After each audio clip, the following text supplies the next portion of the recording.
चलिए बाबू लोग, आज आप लोग के यूट्यूब क्लास में बहुत बहुत स्वागत है। आज हम लोग को क्लास 8 का मैथ का SCERT सॉल्यूशन 2026-27 के लिए पढ़ना है। जो न्यू बुक आया है क्लास 8 का, उसी का बुक हम लोग को पढ़ना है। अध्याय 1 और चैप्टर का नाम है परिमेय संख्या। सबसे पहले हम लोग को ये जानना होगा कि परिमेय संख्या क्या होता है। तो देखिए बाबू, परिमेय संख्या किसे कहते हैं, हम यहाँ लिख देते हैं। परिमेय संख्या वैसी संख्या जिसे हम P/Q के रूप में लिख सकते हैं, उसे परिमेय संख्या कहते हैं। कहने का मतलब है बाबू, अगर आप किसी संख्या को P/Q के फॉर्म में यूं सिंपल सा भाषा में बोले तो बट्टा के रूप में लिख सकते हैं, भिन्न के रूप में लिख सकते हैं, उसी को हम क्या कहते हैं, परिमेय संख्या कहते हैं। जैसे कि 3/4, 5/2, 2/3, 9/6, 1/2, बहुत सारी ऐसी संख्या है जिसको आप P/Q के फॉर्म में लिख सकते हैं, भिन्न में लिख सकते हैं, बट्टा में लिख सकते हैं। यही होता है परिमेय संख्या। कोई दिक्कत? बाबू यहाँ पर एक बात और आ रहा है, अगर कोई संख्या रूट में हो, वर्गमूल में हो, तो क्या यह परिमेय संख्या हो सकती है? तो देखिए बाबू, जो भी चीज वर्गमूल में हो वह परिमेय संख्या नहीं हो सकती है, क्योंकि हम इसको P/Q के फॉर्म में नहीं लिख सकते बाबू। रूट थ्री को हम P/Q के फॉर्म में क्यों नहीं लिख सकते हैं? क्योंकि यह वर्गमूल है। √3 है जिसको हम नहीं लिख सकते हैं क्योंकि इसका एक्चुअल मान नहीं मालूम है। लेकिन अगर यही हमारा √4 रहे, √9 रहे, √16 रहे, तो इसका हमारे पास एक्चुअल मान होता है। √4 2 हो जाता है, √9 का 3 हो जाता है, √16 का 4 हो जाता है। तो बाबू ये अगर रूट से बाहर आ गया तो हम बाई 1 दे सकते हैं। बाई 1 जब दे सकते हैं तो हम इसको परिमेय संख्या बोल सकते हैं। लेकिन जिसका वर्गमूल नहीं निकलता है, बाहर नहीं आता है रूट से, उसको हम क्या बोलते हैं, अपरिमेय संख्या बोलते हैं। यहाँ पर हम अपरिमेय संख्या का भी परिभाषा लिख देते हैं। ठीक है, देखिए यहाँ पर एक डिफाइन हम लिख देते हैं, अपरिमेय संख्या। अपरिमेय संख्या वैसी संख्या जिसे हम P/Q के रूप में नहीं लिख सकते हैं, उन्हें अपरिमेय संख्या कहते हैं। ध्यान दीजिए बाबू, जिन्हें हम P/Q के रूप में नहीं लिख सकते हैं उसे क्या कहते हैं, अपरिमेय संख्या कहा जाता है। जैसे में चलिए √2 का मान नहीं आएगा, अपरिमेय संख्या हो जाएगा। √3 का मान नहीं आएगा, अपरिमेय संख्या आ जाएगा। √4 का मान आएगा तो नहीं होगा। √5 ले लीजिए, √6 ले लीजिए, √7 ले लीजिए, √8 ले लीजिए। इसी तरह बहुत सारी ऐसी संख्याएं हैं जो कि आपका क्या हो जाएगा, अपरिमेय संख्या हो जाएगी। इसके साथ एक चीज और याद रखना है, ये Q जो है, Q के जगह पर 0 नहीं होगा। Q के जगह पर 0 नहीं होगा, वहां पर सिर्फ संख्या ही होगी। बोलिए किसी कोई दिक्कत नहीं ना है? चलिए आप लोग इसका स्क्रीनशॉट ले लीजिए, उसके बाद हम आगे देखते हैं। चलिए ध्यान दीजिए बाबू, अब इसके आगे हम लोग को देखना है, आपके चैप्टर में दिया गया है प्राकृत संख्या किसे कहते हैं या प्राकृतिक संख्या किसे कहते हैं। इसके अलावा है पूर्ण संख्या किसे कहते हैं, पूर्णांक संख्या किसे कहते हैं। इसके बारे में हम लोग अब बारी बारी से देखेंगे। पहला है आपका प्राकृत संख्या। प्राकृत संख्या तो बाबू सिंपल सा जानिए, गिनती की संख्या को गिनती की संख्या को हम लोग प्राकृत संख्या कहते हैं। गिनती की संख्या का मतलब 1 2 3 4 5 6 7 8, यानी ये गिनती काउंटिंग जो चलते रहता है, इसी को क्या कहते हैं? प्राकृत संख्या कहते हैं। यहाँ पर लिख देते हैं, गिनती की संख्या को प्राकृत संख्या या प्राकृतिक संख्या कहते हैं। प्राकृतिक संख्या कहते हैं। जैसे कि इसमें क्या हो जाएगा बाबू? गिनती की संख्या में 1 2 3 4 5 6 डैश डैश डैश, यह कहाँ तक जाएगा?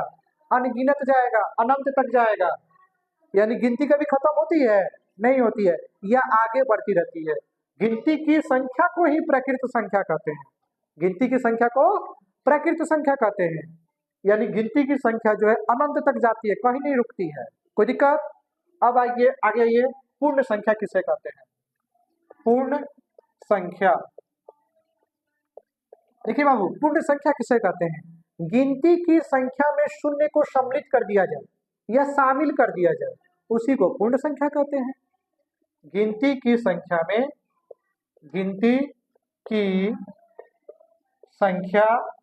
में शून्य को शामिल कर दिया जाए तो उसे पूर्ण संख्या कहते हैं। बाबू, गिनती की संख्या क्या होती है? गिनती की संख्या होती है 1 2 3 4 5, यही ना होती है, और उसमें शून्य को सम्मिलित कर दीजिए। यानी शून्य पहले कर दीजिए, शून्य 1 2 3 4 5 6, ये भी कहाँ तक जाएगा? अनंत तक जाएगा। कहाँ तक जाएगा? अनंत तक जाएगा। यानी गिनती कभी खत्म ही नहीं होती है, वह आगे बढ़ती रहती है। 1 के बाद 2, 2 के बाद 3, 3 के बाद 4, 4 के बाद 5, यह आगे बढ़ती रहती है। यही क्या होती है? पूर्ण संख्या होती है। एक चीज और आपके बुक में दिया गया है बाबू, पूर्णांक किसे कहते हैं? क्या पूछा गया है? पूर्णांक। पूर्णांक क्या होता है? तो धनात्मक ऋणात्मक और शून्य को सम्मिलित करने पर जो संख्या प्राप्त होती है, वही क्या हो जाता है? आपका पूर्णांक होता है। धनात्मक संख्या, ऋणात्मक संख्या और शून्य वाली संख्या को क्या कहा जाता है? पूर्णांक कहा जाता है। क्या कहा जाता है बाबू? को पूर्णांक कहा जाता है। तो बाबू, धनात्मक संख्या का मतलब क्या हो गया? 1 2 3 4 5 6, यही ना हो गया। इसके अलावा आ जाइए ऋणात्मक, -1 -2 -3 -4 -5 -6, इसके अलावा शून्य। ये सभी संख्याएं क्या हो जाएंगी? ये बढ़ते चली जाएंगी, रुकेगा नहीं। ये सभी संख्याएं आपका पूर्णांक हो जाएगा। अगर इसको बोला जाए सजा के लिखे तो कैसे लिखेगा? -6 -5 -4 -3 -2 -1, इसके बाद आता है 0, 0 के बाद आता है -1 -2 -3 -4, इसके आगे आप आइए 1 2 3 4 5 6 डैश डैश, और इधर भी आगे बढ़ते चला जाएगा, रुकेगा नहीं। काउंटिंग नंबर जो होता है ना, गिनती की संख्या जो होती है, ये रुकता नहीं है, बढ़ते चला जाता है। एक चीज और याद रखना है, आपका 0 शून्य जो है, ये आपका ना ही धनात्मक संख्या होता है और ना ही ऋणात्मक संख्या होता है, ना ही माइनस में होता है ना ही प्लस में होता है। ये एकदम चारों ओर से खुला रहता है, इसमें कोई रोक टोक नहीं होता है। बोलिए कोई दिक्कत? चलिए इसका स्क्रीनशॉट ले लीजिए, उसके बाद आगे देखते हैं। चलिए ध्यान दीजिए बाबू, यहाँ पर कुछ नियम दिया गया है जो परिमेय संख्याएं में होती हैं। पहला है कर्म विनिमयता का नियम। इसमें देखिए बाबू क्या होता है, जैसे कि a प्लस बी बराबर है b प्लस ए, इसको बोलता है योग का कर्म विनियम। क्या बोलता है?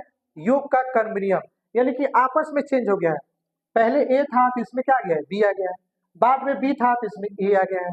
जैसे कि कहने का मतलब है, अगर यहाँ पर 2 + 3 है, ए के सामने 2 है और बी के सामने क्या है 3 है। अब यहाँ पर बी के लगे 3 आ गया, पहले 3 आ गया, यहाँ पर तो पहले 2 था, अब 3 आ गया, अब प्लस एक जगह पर 2 है तो 2, दोनों को जोड़ेंगे तब क्या मिलेगा हमको 5 ही मिलेगा। यानी कि यह एक जगह पर बी और बी की जगह पर ये हो गया। इसी को बोलते हैं योग का कर्म विनियम नियम। क्या बोलते हैं? योग का कर्म विनियम नियम। कोई दिक्कत? चलिए दूसरा है a गुना बी इक्वल टू बी गुना ए। तो ए की जगह पर अगर हम 2 रख लें, बी की जगह पर 3 रख लें, तो बी की जगह पर क्या रखे हैं 3 और ए की जगह पे 2। इसको बोलते हैं गुना का कर्म नियम या गुणन का कर्म नियम। तो देखिए 2 का 3 से गुना करें तो अब वो 6 आएगा और 3 का 2 से गुना करें तब भी 6 आएगा। यानी कि यह आपस में चेंज है, ए की जगह पर बी और बी की जगह पर ए है। उसके बाद है सहचारता का नियम। क्या है? सहचारता का नियम, यानी किसी के साथ आपस में मिला लेना। जैसे देखिए ए प्लस बी यहाँ पर है, सी को अलग कर दिया है सब, इधर आते थे बी सी एक जगह हो गया है सब, ए को अलग कर दिया है सब, यानी किसी के साथ जुड़ जाना। जैसे कि यहाँ पर मान लीजिए अगर ए की जगह पर हम 2 रखे हैं, बी की जगह पर 3 रखे हैं, सी की जगह पर 4 रखे हैं, इसको जोड़ कितना हो जाएगा 2 3 5 प्लस 4 कितना हो जाएगा 9 हो जाएगा, 9 आएगा ना। और यहाँ पर आ जाइए ए की जगह पर क्या है 2 है, बी की जगह पर 3, सी की जगह पर 4, ये हो गया 7 प्लस 2, ये भी कितना आ गया 9 आ गया। यानी किसी तरह से भी जोड़े तो कितना आ जाएगा 9 आ जाएगा। या आपस में किसी के साथ क्या है संबंध बना ले रहा है, किसी के साथ जुड़ जा रहा है, रिश्ता बना ले रहा है, यही आपका होता है सहचारता का नियम। अब आइए ए गुना बी गुना सी इक्वल टू ए गुना बी गुना सी है। पहले ए बी था, अब यहाँ पर बी सी है। इसमें देखिए अगर हम यहाँ पर 4 रख ले, बी की जगह पर 5 रख ले, इसके जगह पर 6 रख ले, तो ए की जगह पर क्या रखे हैं 4, बी की जगह पर 5, सी की जगह पर 6, तो 4 बचे 20 गुना 6 गुना कर लेंगे तो 120, 4 5 7 30, इसका गुना कर लेंगे तो 120। देखिए कितनों से किए ये क्या आ गया 120 ही आ गया। ये हो गया आपका सहचारता का नियम, यानी किसी के साथ जुड़ जाना। इधर ए बी एक साथ था तो इधर बी सी एक साथ हो गया, इधर ए बी गुना में था तो इधर बी सी गुना में हो गया। यानी किसी के साथ अगर जुड़ जाए और आंसर एक ही हो तो उसी को बोलते हैं सहचारता का नियम। कोई दिक्कत? नेक्स्ट आइए वितरकता का नियम किसे कहते हैं? यदि ए बी और सी परिमेय संख्या है, अगर कोई 3 संख्या ए बी सी कोई भी संख्या हो, यहाँ पर माना गया है कि ए बी सी है, अगर कोई 3 वो संख्या है तो क्या यह इसके बराबर ऐसा हो जाएगा? अब यहाँ पर देखिए क्या किया गया है, ए बी प्लस ए सी है, चाहे आपका ए इंटू यहाँ पर कुछ नहीं है तो इसको क्या कहते हैं गुना कहते हैं, बी प्लस सी है, ए का बी से गुना किए ए बी हो गया है, प्लस है प्लस किए, ए का सी से किए ए सी हो गया। इसी को क्या किया गया बांट दिया गया, अलग अलग कर दिया गया। यहाँ पर एक साथ सब जुड़ा हुआ था ना, तो ए बी को एक जगह कर दिए हैं, आई ए सी को एक जगह कर दिए, ए का बी से गुना किए हैं, ए का सी से गुना किए हैं। कोई दिक्कत? मान लीजिए कि ए हमारे पास 2 है, अब बी हमारे पास 3 है, सी हमारे पास 4 है, तो यहाँ पर भी रख देते हैं। ए की जगह पर क्या है 2, बीच में कुछ नहीं है तो गुना, बी की जगह पर क्या है 3, ए की जगह पर क्या है 2, सी की जगह पर क्या है 4, ये हो जाएगा 6 प्लस 8 यानी कि 14, ये हो जाएगा 2 गुना 7 यानी कि 14, 14 14 आ गया यानी कि बराबर आ गया। इसी को बोला जाता है वितरण का नियम या वितरकता का नियम। कोई दिक्कत? अब आगे ये इसमें देखिए माइनस में है, तो ए की जगह पर अगर हम 3 रख लें, बी की जगह पर 5 रख लें, सी की जगह पर 2 रख लें, तो ए की जगह पर क्या रखें आप 3, बी की जगह पर क्या रखे हैं 5, ए की जगह पर 3, बी की जगह पर 2, ये हो गया 15 माइनस 6 इक्वल टू 9, ये हो जाएगा 3, 5 में से 2 जाएगा 3, ये भी आ गया 9, आ गया बराबर। यानी कि इसी को बोला जाता है वितरण का नियम। ये एक साथ था और यहाँ पर आके क्या हो गया अलग अलग कर दिया गया। बोलिए कोई दिक्कत? चलिए आप लोग इसका स्क्रीनशॉट ले लीजिए। चलिए ध्यान दीजिए बाबू, नेक्स्ट पॉइंट है योज तत्समक। योज तत्समक क्या होता है? देखिए परिमेय संख्याओं के लिए शून्य योज तत्समक होता है। अगर हम किसी संख्या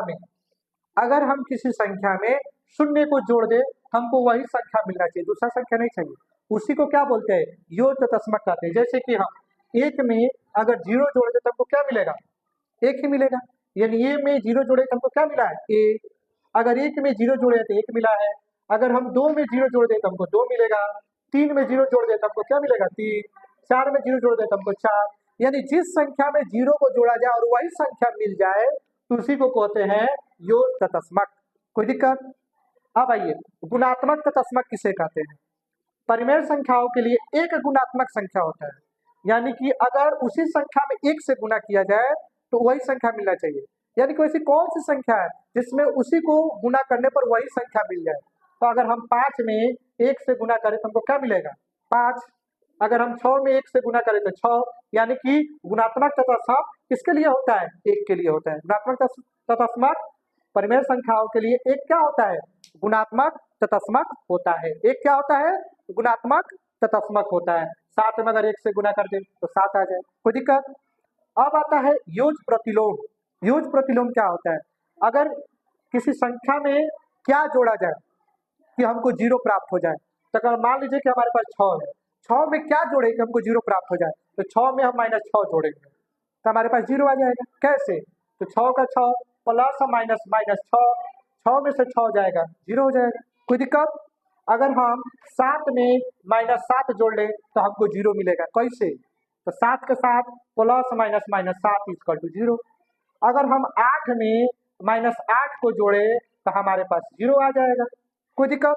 यानी उसी संख्या में उसका निगेटिव पॉइंट ऋणात्मक संख्या सेम संख्या अगर हम जोड़ देते हैं तो वही हमारा होता है योज प्रतिलोम। बोलिए कोई दिक्कत? अब आता है गुणात्मक प्रतिलोम। यहाँ पर देखिए बी से बी काट दे, ए से ए काट दे तो हमारा क्या आ जाएगा? 1 आ जाएगा। अगर हमारे ए का मान 2 है, बी का मान 3 है तो बी का मान क्या रखे थे? 3, ए का मान 2, 2 से 2 कटेगा, 3 से 3 कटेगा, यही हमारा हो जाएगा 1। यही हमारा होता है गुणात्मक प्रतिलोम। बोलिए कोई दिक्कत? चलिए आप लोग इसका स्क्रीनशॉट ले लीजिए। वीडियो अच्छा लगा हो तो लाइक शेयर और सब्सक्राइब कीजिए। बहुत बहुत धन्यवाद।